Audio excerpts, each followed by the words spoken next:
The termination papers hit my desk like a slap in the face. 22 years as a Navy SEAL, 6 years building defense contracts across the Pacific, and it all came down to Rachel Davis's signature on HR paperwork. I'm Jordan Walsh, 47 years old, and I just got told my security expertise was legacy thinking. I didn't look at Rachel right away. Instead, I watched her fingers tap against her MacBook Pro, perfectly manicured nails drumming out some rhythm that probably matched her impatience to get this over with. She was staring at quarterly projections on her monitor, not at me. The red line trending downward apparently justified ending a career that started when she was in elementary school. "It's nothing personal, Jordan," Rachel finally said, making eye contact for the first time since I'd walked into her corner office. Her eyes had that Silicon Valley look, all disruption and zero respect. "We're pivoting to a leaner security structure. The board wants measurable ROI, and frankly, your department's approach is more legacy function. We need agile methodology, not military bureaucracy." I sat perfectly still, hands folded. The air conditioning in our San Francisco headquarters was cranked up high enough to freeze a side of beef. Before I tell you how I systematically destroyed this woman's career without raising my voice, I should mention if you appreciate watching arrogance get schooled by experience, you might want to stick around for what happens next. The irony wasn't lost on me. Here I was, getting lectured about efficiency by someone who'd never spent a day in actual danger. Rachel Davis, 29 years old, Stanford MBA, with a resume that read like a startup accelerator brochure. 2 years at the company, zero understanding of why defense contracts require something she'd never learned in business school: respect. "Rachel," I said, keeping my voice level, "we're 3 weeks out from finalizing the Yamamoto partnership. The $180 million defense technology transfer is sitting in DoD review right now. My security clearance documentation and cultural protocols are the only reason they haven't pulled the plug during the acquisition rumors." Rachel actually laughed. Sharp, dismissive sound that reminded me of feedback from a broken microphone. She leaned back in her ergonomic chair, clasping her hands behind her head like she was about to explain basic math to a child. "Yamamoto needs our tech, Jordan. Let's not pretend security theater and knowing which forms to fill out are keeping this deal alive.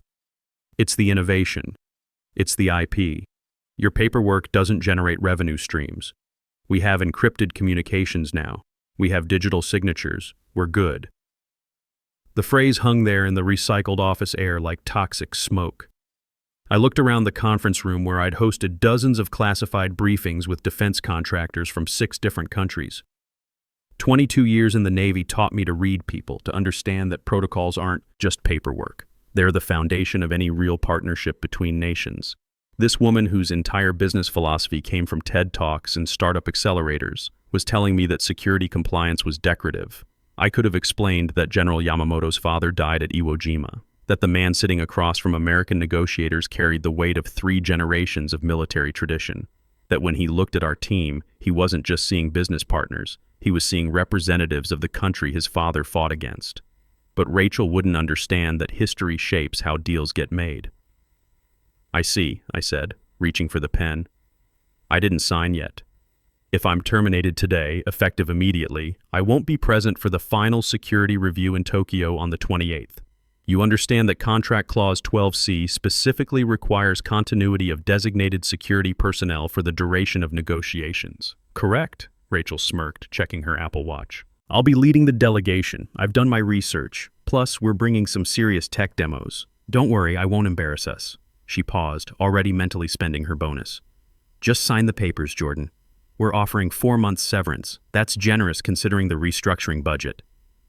I uncapped the pen. Black ink, permanent. The same kind I'd used to sign after-action reports in places most people couldn't find on a map.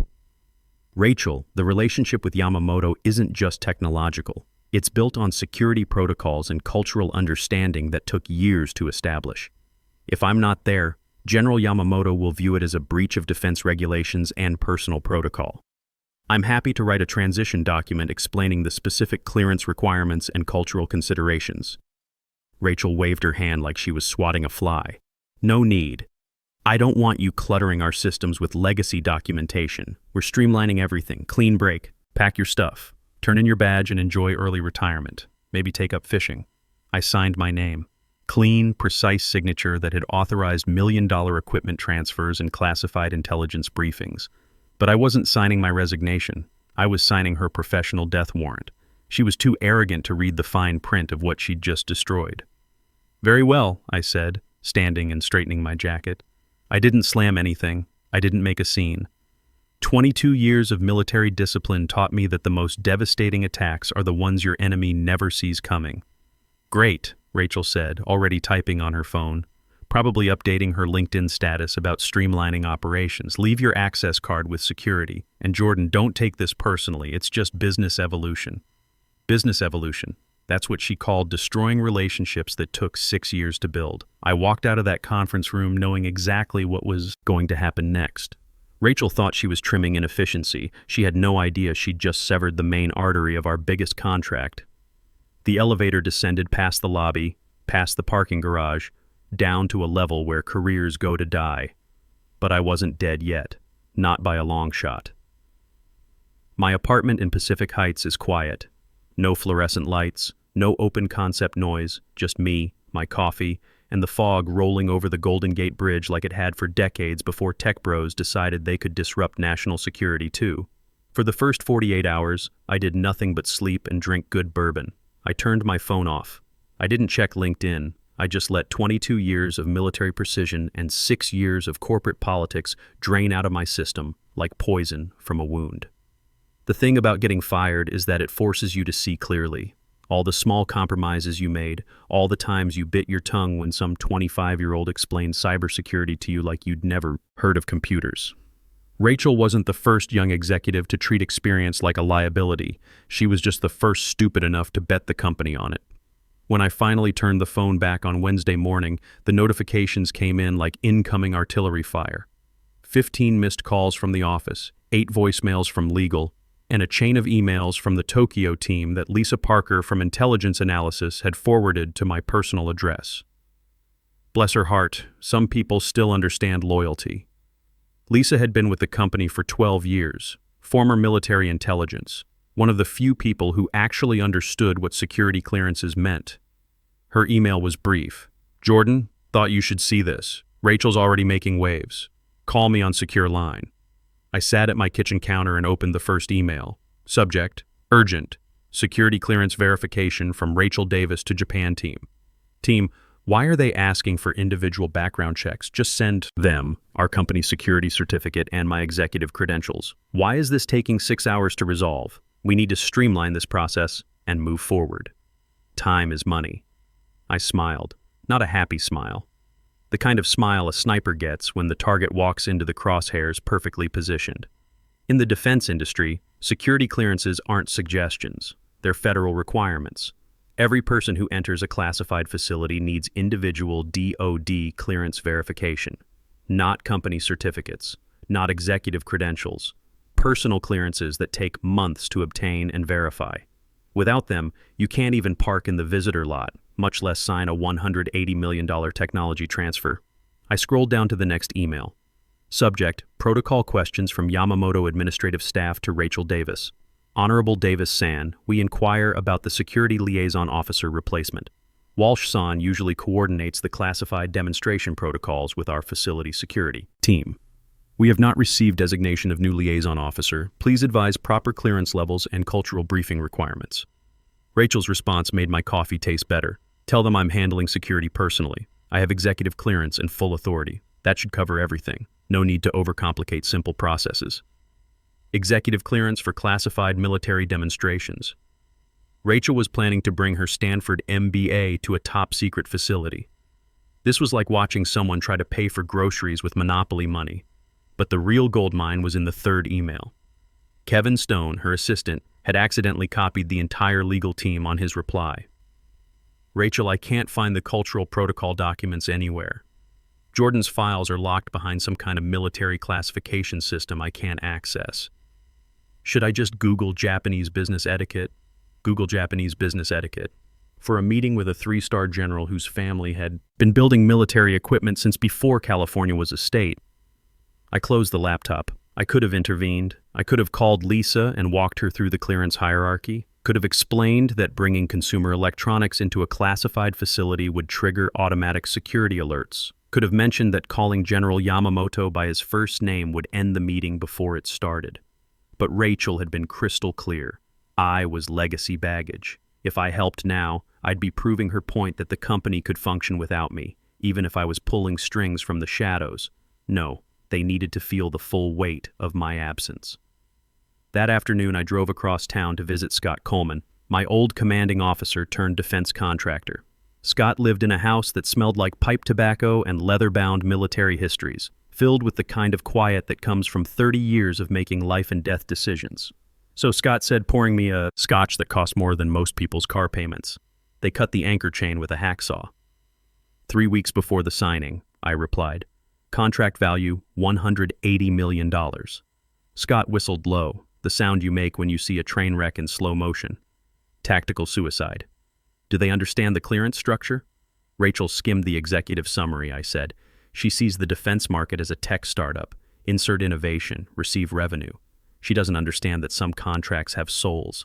And General Yamamoto, he's old school. Bushido code, honor above profit margins. When he finds out you've been discarded like last quarter's marketing campaign, he won't scream. He'll just shut down. Scott nodded slowly, swirling his glass. The silent withdrawal. Most devastating maneuver in contract warfare. What's your play? I'd been thinking about that for 48 hours. I'm going to Seoul, I said. Scott raised an eyebrow. To beg for your job back? No, I said, looking at the amber liquid, catching afternoon light through his window. To attend the Pacific Defense Contractors Summit. It's next week at the Seoul Convention Center. 3 days of the biggest names in Asian defense contracts. Scott smiled slowly, the expression of a man who'd fought in 3 different theaters and understood strategy. And who sits on the advisory board of that summit? General Park, Yamamoto's Korean war buddy and current Samsung defense liaison. They served together in joint operations for 15 years. Outstanding. Scott raised his glass in a toast. You're not going to sabotage anything, Jordan. You're just going to exist. You're going to be visible, respected, and independently credentialed. Let them see the contrast between your professionalism and Rachel's amateur hour. Exactly, I said. I'm not fighting Rachel, I'm letting her fight herself. She's bringing startup methodology to a protocol contest. She's bringing consumer tech thinking to a classified military environment. I left Scott's house feeling like a weight had lifted. The plan was elegant in its simplicity. I wasn't going to destroy Rachel's career. I was going to let her do it herself while I watched from a position of respect. Back home, I saw another email notification. Subject: Where are the files? From Rachel Davis, all caps, sent at 11:47 p.m. Jordan, if you deleted the clearance databases and cultural protocol documents, that's destruction of company property. Legal is CCD on this email. Where is the security manual you mentioned? We need these files immediately. I hadn't deleted anything. I just hadn't organized it for her convenience. The files were buried in 6 years of carefully structured folders, organized by clearance levels and classification codes that only someone with my background could navigate, like asking a civilian to read military tactical manuals written in acronyms.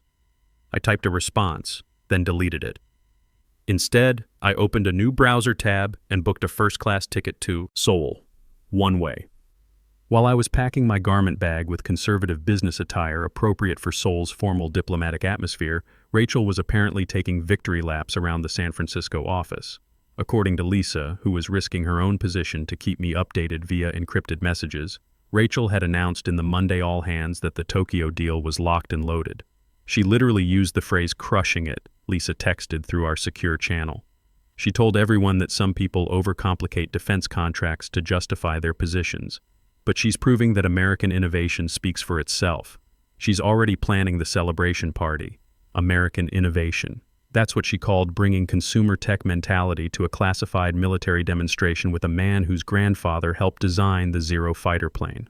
I landed at Incheon Airport on a Tuesday, 4 days before Rachel's delegation was scheduled to arrive in Tokyo. The humidity hit me like a warm blanket as I stepped out of the terminal.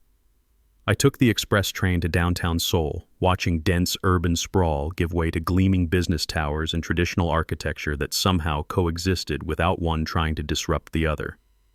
My hotel was a business-class facility near the convention center, clean, efficient, and professionally managed by people who understood that some guests needed secure communications and discretion, the kind of place where former military officers could conduct business without teenage entrepreneurs eavesdropping on corporate strategy. The Pacific Defense Summit was exactly what I needed.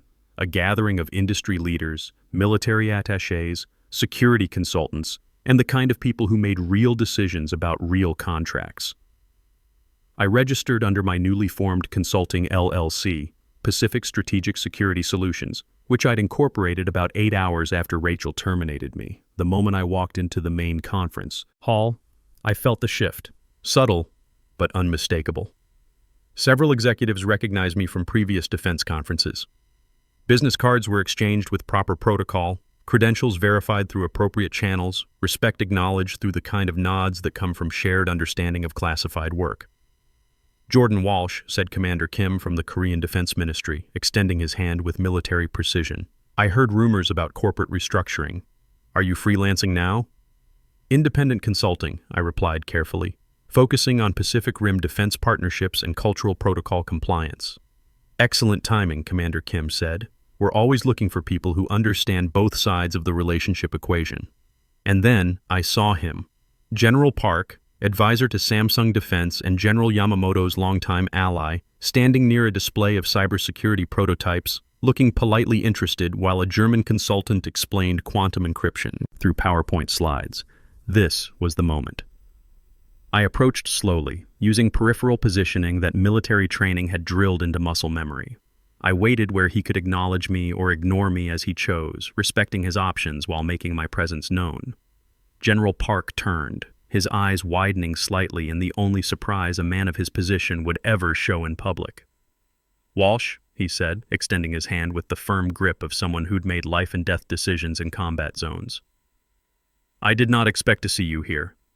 General Yamamoto mentioned you are in California preparing final security protocols for the technology transfer." I shook his hand, maintaining appropriate eye contact. "General Park, it's an honor to see you again. I'm afraid there has been a corporate restructuring. I'm no longer with the company." I let the words hang there like smoke from distant artillery. No explanation, no complaints, no emotional appeals. Just facts delivered with military precision and the kind of understatement that career officers understand. General Park's expression shifted almost imperceptibly. The temperature around us seemed to drop 5 degrees as the implications sank in. "Restructuring?" he said quietly. "But the memorandum specifically requires continuity of security personnel for the duration of negotiations. This was discussed extensively during preliminary meetings. Ms. Davis is confident the deal stands on technical merits alone," I said carefully, using the tone I'd learned for delivering sensitive intelligence briefings. "She believes personal relationships and security protocols are legacy concerns that modern technology can replace." General Park looked at me, really looked at me. He saw that I wasn't panicking, wasn't desperate, wasn't begging for intervention. He saw that I was here at a prestigious defense summit respected by peers conducting independent business, while my former company was flying blind into a cultural and security minefield. "This is deeply disturbing," General Park said, his voice carrying the weight of someone who'd seen good plans destroyed by bureaucratic incompetence. "General Yamamoto values protocol and continuity above all else. He calls you the guardian of proper procedure. If the guardian is removed, I'm sure Ms. Davis has everything under control," I said, maintaining professional neutrality. She mentioned bringing technology demonstrations to showcase American capabilities. "What kind of demonstrations?" General Park asked, and I could hear decades of military experience sharpening his tone. "Consumer-grade electronics, I believe. High-end smartphones, tablets, some kind of audio equipment." She said she wanted to show how American innovation could impress traditional mindsets. General Park's face went completely blank. The kind of expressionless mask that career military officers wear when they're calculating the blast radius of an incoming disaster. "Consumer electronics? To a top secret facility?" I nodded slowly. "She mentioned something about cutting-edge tech demos that would blow their minds." The silence stretched for exactly 5 heartbeats. Then General Park spoke very carefully, using the precise diction of someone choosing words that might later be quoted in official reports.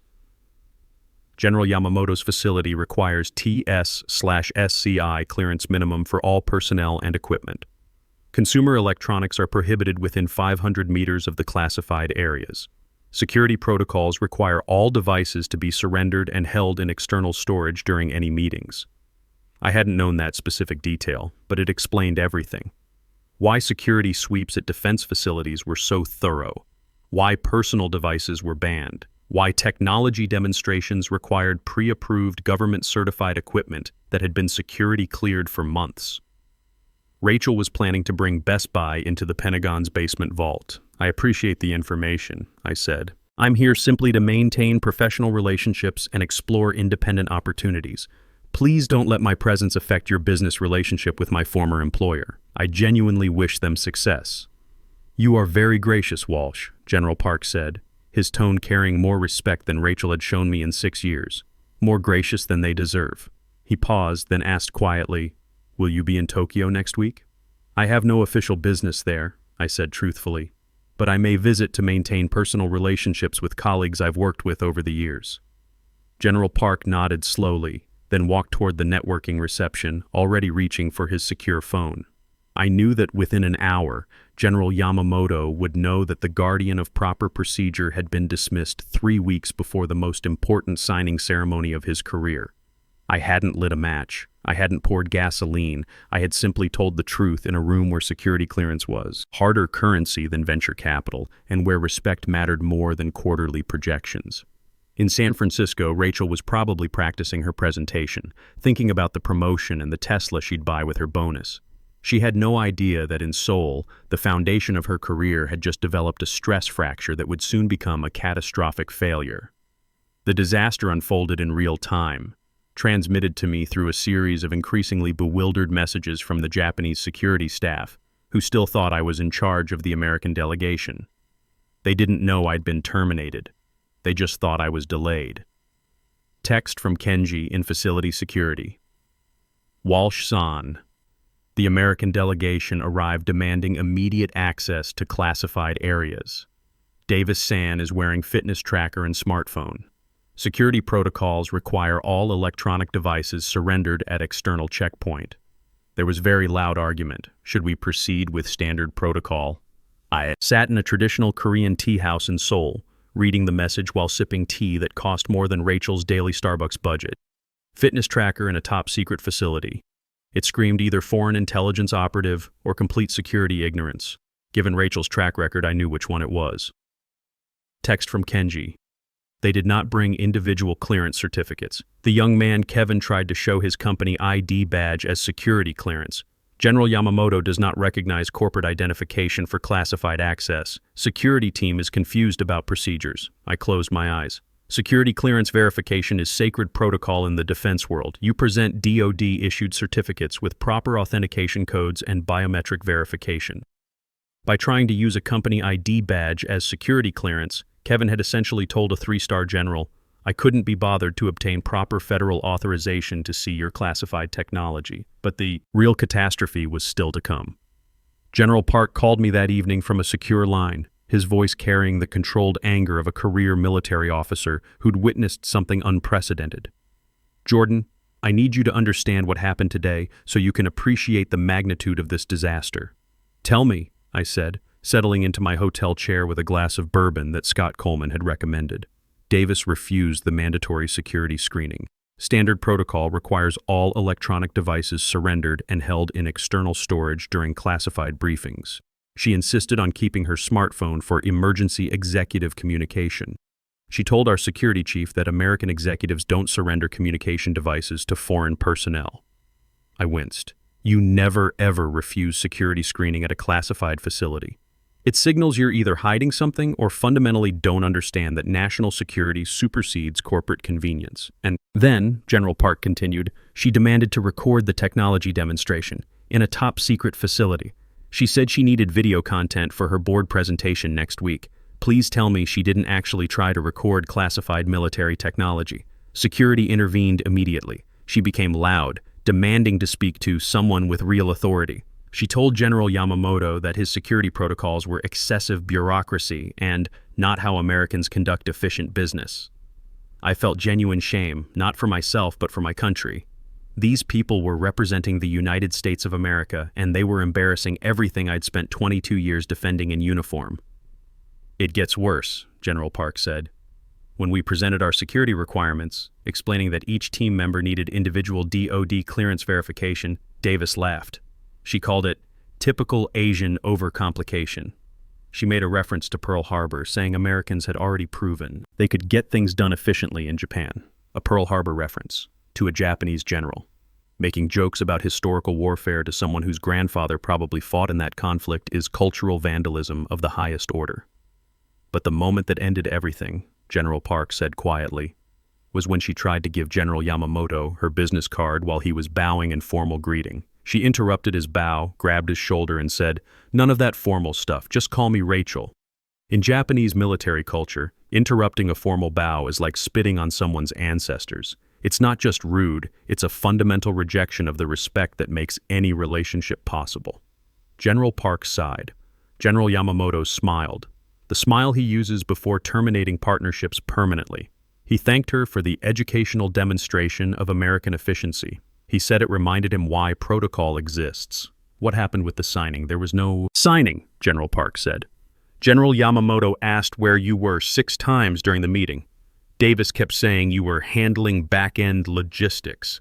When he discovered you'd been terminated without the required 30-day notification for key personnel changes specified in Clause 12C, he declared the contract void for breach of continuity requirements. I showed this information to my secure messaging app, knowing that within hours, Lisa would forward it to the legal team in San Francisco. Text from Lisa, sent at 3 a.m. California time. "Jordan, are you in Seoul? The board is in emergency session.